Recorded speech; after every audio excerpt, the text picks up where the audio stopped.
Hello, আসসালামু আলাইকুম। আজকে তৈরি করব 1 বাটি আটা দিয়ে 9টি মিনি মোগলাই। তো আমি আটার প্যাকেটটা কেটে নিচ্ছি।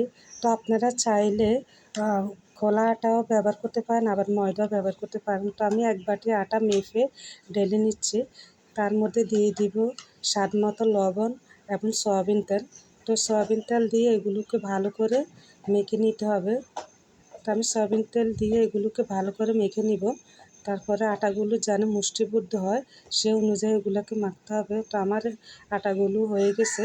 তো এখন নর্মাল পানি দিয়ে দিব। তো নর্মাল পানি দিয়ে এগুলোকে ভালো করে মেখে একটা ডো তৈরি করতে হবে। তো দেখেন আমি ডো তৈরি করতেছি। তো আমার ডোটা হয়ে গেছে। তো হাতে এখন সয়াবিন তেল মেখে আটার উপরে দিয়ে দিব। তো ডোটা ভালো করে তেলটা দিয়ে আমি 20 মিনিটের জন্য রেস্টে রেখে দিব। তো আমি 20 মিনিটের জন্য এগুলো রেখে দিচ্ছি। তো একটা বাটির মধ্যে আমি পেঁয়াজ আর কাঁচামরিচ কুচি করে রেখেছি। তো তার মধ্যে দিয়ে দিব স্বাদ মতো লবণ, গুঁড়ামরিচ, তারপরে ভাজা জিরার গুঁড়া আর সামান্য পরিমাণ গোলমরিচের গুঁড়া দিয়ে দিব। তো এগুলোকে ভালো করে মেখে আমি 3টা ডিম দিয়ে দিব। এর মধ্যে আপনারা চাইলে ধনিয়া পাতা অ্যাড করতে পারেন। আমার ছিল না সেজন্য দিতে পারিনি। তো 3টা ডিম দিয়ে দিচ্ছি, কারণ 9টা মোগলাইয়ের জন্য আপনার 3টা ডিমই হয়ে যাবে, কারণ আমি এখানে মিনি মোগলাইগুলো তৈরি করব সেই জন্য। আর দেখেন 20 মিনিটের পরে দেখতেছি আমার আটাগুলো কি সুন্দর ফুলে উঠছে এবং সফট হয়ে গেছে। তো এগুলোকে আরও ভালো করে মলতে হবে। তো মলে আমি এগুলোকে এখন পিস পিস করে লুচি তৈরি করে নিব, যাতে সবগুলো লুচি সমান হয়। তো আমি লুচিগুলো কেটে সমান করে পিস পিস করে নিয়ে নিচ্ছি। তো আমার ভিডিওগুলো যদি ভালো লাগে অবশ্যই লাইক কমেন্ট শেয়ার করবেন, আর অবশ্যই আমাকে ফলো করবেন। তো দেখেন এই লুচিগুলোকে ঠিক এভাবে করে নেবেন। তো আমি সবগুলো লুচিকে এভাবে করে নিচ্ছি। তো এই মিনি মোগলাইগুলো বাজারে একটা 30 টাকা করে।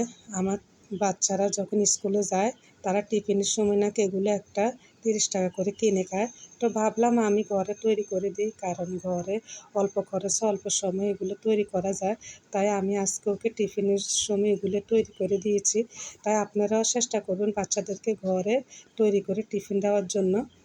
তা আমি রুটির উপরে এগুলো ডিমগুলো দিয়ে দিচ্ছি, কারণ রুটিগুলো এমনভাবে বেলবেন যেন মাঝখানটা পাতলা না হয়, মোটা হবে না আবার পাতলা হবে না, এমনভাবে রুটিগুলো বেলতে হবে। আঁকা বাঁকা হলে সমস্যা নেই। তো আমি রুটির মাঝখানে দিয়ে দিচ্ছি ডিমগুলো, তারপর ভাঁজ করে নিচ্ছি। এগুলোর বিভিন্ন সাইডগুলো ভালো করে টিপে দিতে হবে, যেহেতু ডিমগুলো না বের হয়। তো আমি একটা একটা করে এগুলো এইভাবে এই মিনি মোগলাইগুলো তৈরি করে নিচ্ছি, তারপরে একসাথে তেলে ভেজে নিব। তো আমার হয়ে গেছে। তো এখন আমি তেলটা গরমে দিয়ে দিচ্ছি। তো আমার তেলগুলো গরম হয়ে গেল, এখন আমি একটা একটা করে ভেজে নিব। তো এগুলো লো হিটে ভাজতে হবে আস্তে আস্তে, বেশি হাই হিটে ভাজা যাবে না, নয়তো ভিতরে ডিমগুলো কাঁচা থেকে যাবে।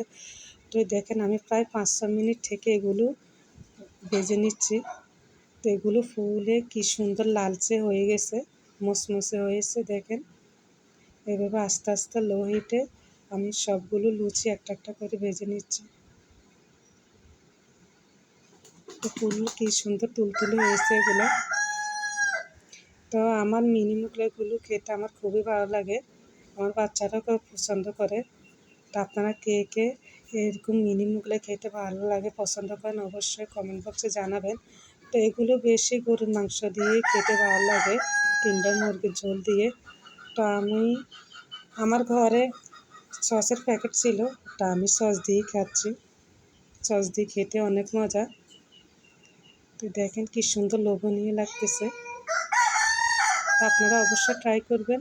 আল্লাহ হাফেজ।